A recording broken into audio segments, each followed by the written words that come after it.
నమస్తే, welcome to టీవీ49 news. Nandyal జిల్లా Atmakur, Velugodu పట్టణాలలోని khoa bun వ్యాపారస్తులు శనివారం పాత్రికేయుల సమావేశంలో కోవా బన్ను వ్యాపారంపై దుష్ప్రచారంపై తమ ఆవేదన వ్యక్తం చేశారు.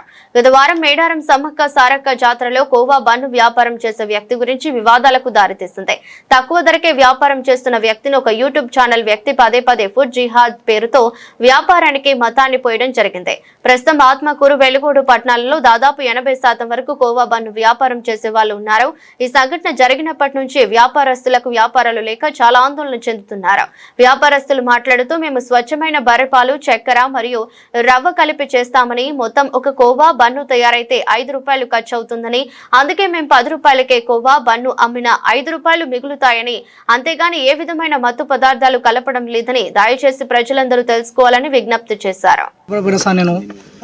ఆయన ఎక్స్పెక్ట్ డేట్ కదా సార్ బండికి నాకు చెప్పినా సార్, బండికి ఎక్స్పెక్ట్ డేట్ ఉండదు ఏముండదు సార్ అని చెప్పినా సార్. నేను ఆయన ఇంకా విషయం ఆధార్ కార్డు ఉండదు సార్, ఆధార్ కార్డు తెచ్చుకోవాలి సార్ నేను అని చెప్పినా సార్ ఆయనకి. మీరు దీంట్లో ఏం కలుపుతారు సార్ ఆయన, పాలు, చక్కెర, రవ్వ అని చెప్పినా సార్ నేను. అదే సార్, మీద వాళ్ళకి కొట్టని నేను కోరుకుతున్నాను సార్. అది కాకుండా ఆత్మకూరులో చేస్తారు, వెలుగులో చేస్తారు సార్. ఈ కవ్వ ప్రతి ఒక్కరు చేస్తారు సార్. కవ్వ ఇది మంది దాంట్లోనే బతుకుతున్నారు సార్. వ్యాపారం జరుగుతుందా సార్ అందరికి. అదే సార్ కోరికేది. నేను పోయినా కూడా జనాలు తినాలని నేను కోరుకుతున్నా సార్. ప్రతి ఒక్కరు ఇస్తమాలే పోతా, నేను జాతరలో పోతా, యాడైనా పోతా సార్ నేను. అదే సార్, ఇది వ్యాపారం సార్. నా తాతలు ముత్తాతలు ఇది వ్యాపారం సార్ చేసేది. మాకు ఏం వ్యాపారం సార్, మాకు ఇదే సార్ మాకు కష్టం సార్ జరిగింది.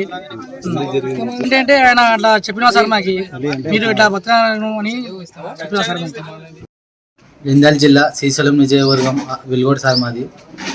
మేడారం జాతర పోయినప్పుడు ఆయన వచ్చి దీని బండికి ఎక్స్పెక్ట్ డేట్ లేదు అది ఇది అని మాకు కొంచెం సతాయించి మొత్తం మా సరుకు మొత్తం ఇది చేసినాడు సార్. బతకడానికి వచ్చినామంటే వెళ్ళలేకుండా ఆధార్ కార్డులు అవి ఇవి అడిగి మమ్మల్ని ఇబ్బంది పెట్టడం జరిగింది సార్. నలుగురికి తినిపేయాలి ఉద్దేశంతో వచ్చినాము కానీ ఎవరికి ఏం చేయడానికి రాదు. మాకు వ్యాపారం చేసుకోవడం కూడా ఇబ్బంది ఉంది. దానివల్ల మాకు లైసెన్స్ ఉంది, అన్నీ ఉన్నాయి కానీ కూడా వాళ్ళు ఇబ్బంది చేయడం జరిగింది సార్. అందరూ తింటారు, అందరు చేసేదే సార్ ఇది. మా తాత ముత్తాతల కాడ నుంచి కవ్వబండ్లను బతుకుతున్నాం. మాకు ఏరియా జీవితాధారం ఏది లేదు. మేము బతుకుతే కవ్వబండ్లోనే బతకాల, లేకుంటే ఏరియా మాకు చదువులు లేవు, మాకు ఫ్యాక్టరీలు లేవు, ఏమీ లేవు సార్. దాని మీదనే బతకాలా, దాని మీదనే కుటుంబ ఆధారం చేసుకోవాలి. అట్లాంటిది నెల రోజు నుంచి మొత్తం బళ్ళు ఆగిపోయినాయి సార్. మేము ఎట్ట బతకాలా ఏమనేది మాకు అర్థం కాకుండా మీరే వచ్చేది ఒక న్యాయం చేయండి సార్. మాకు మేము ఇంట్లో కాడ కూర్చొని ఉన్నాం.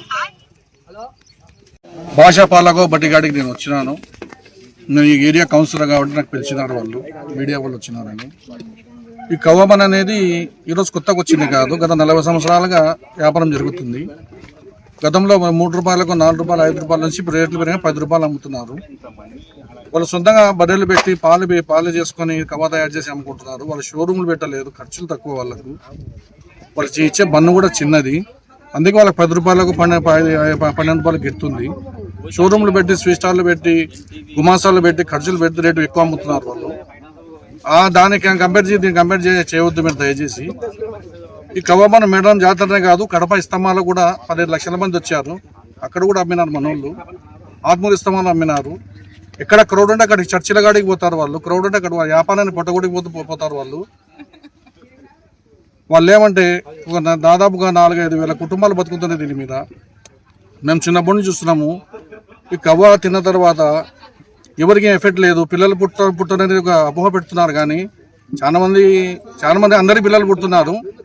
కేవలం ఒక కొంతమంది హిందూ ముస్లింకు విభేద సృష్టికి చేసే కుట్రలో భాగం ఇది. ఇప్పుడు మేము కూడా ఒక అడగదలుచుకున్నాము. మన పిల్లోనికి అడిగాడంట ఈ బన్నుకు ఎక్స్పైరీ డేట్ ఉందా అని. అది సీజన్ వ్యాపారం. అది కొన్ని బండ్లు 4-5 రోజులు అమ్ముకుంటారు వాళ్ళు, దానికి ఎక్స్పైరీ ఉండదు. ఒక క్వశ్చన్ వేస్తున్నాను మీకు, వినండి.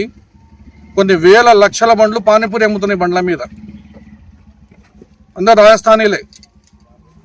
వాళ్ళు ఎక్కడ ఎవరు క్వశ్చన్ చేయడం లేదు మేము. వాళ్ళు పానీపూరి ఎన్ని పెడతారు, కొన్ని వేల పానీపూర్లు ప్లాస్టిక్లో పెడతారు. అది అమ్ముతారు, మళ్ళీ తీసుకొని మళ్ళీ రేపు అదే అమ్ముతారు. దానికి ఎవరు ఎక్స్పైరీ అడగడం లే. అది వాళ్ళ పుట్టకుట్టు కోసం చేసుకునే వ్యాపారం అది. దీనికి ఎక్స్పైరీలు ఉండవు. దయచేసి మతతత్వాలు ఇచ్చిపెట్టి పేద ప్రజలు బతికే వ్యాపారం మీద ఎవరు దెబ్బకొట్టే ప్రయత్నం చేయొద్దు. ఇది నా విన్నపం. ఆధారం అండి లేదు. మేము కౌబాను చిన్నప్పటి నుంచి నాకు ఊహ తెలిసినప్పటి నుంచి మేము ఇదే చేస్తున్నాము, దీని మీదే బతుకుతున్నాము. మాకు వేరేది ఏమీ లేదు, మాకు ఏమీ తెలియదు కూడా. మాకేం ఫ్యాక్టరీలు లేవు, ఏం లేవు. మాది ఒక చిన్న సమస్య, దీని మీద ఒక 5,000 మంది కుటుంబాలు బతుకుతున్నాయి. మేమందరం జీవిస్తున్నాం అంటే ఓన్లీ కౌబాన్. దీని మీద రకరకాలుగా చాలా మంది యూట్యూబ్ సార్లు ఎన్నో విధాలుగా మేమంటే గిట్టగనో లేకుంటే మేము ముస్లిమ్స్ అనే పేరు మాత్రం గిట్టగనో తెలియదు, కానీ మాకు చాలా బాధగా ఉంది. మా ఇళ్లల్లో మేము ఒక నెల రోజుల నుంచి మేము ఇళ్లల్లో సరిగా వండుకోలేక తిండికి లేక చాలా ఇబ్బంది పడుతున్నాం. మా కష్టాలు ఎవరికి చెప్పుకోవాలి మేము? మాకు ఏడుపు వస్తుంది. మా ఏడుపు ఎవరు వింటారో, మా బాధ ఎవరు చూస్తారో తెలియట్లేదు. మాకు దీనికి ఒక పరిష్కారం కావాలి. ఖచ్చితంగా మాకు న్యాయం కావాలి. మాది ఆత్మకూరు. మాది ఎవరైనా న్యాయం చేయాలి అనుకుంటే దయచేసి ఇక్కడికి రండి సార్, మాకు న్యాయం చేయండి, మాకు హెల్ప్ చేయండి.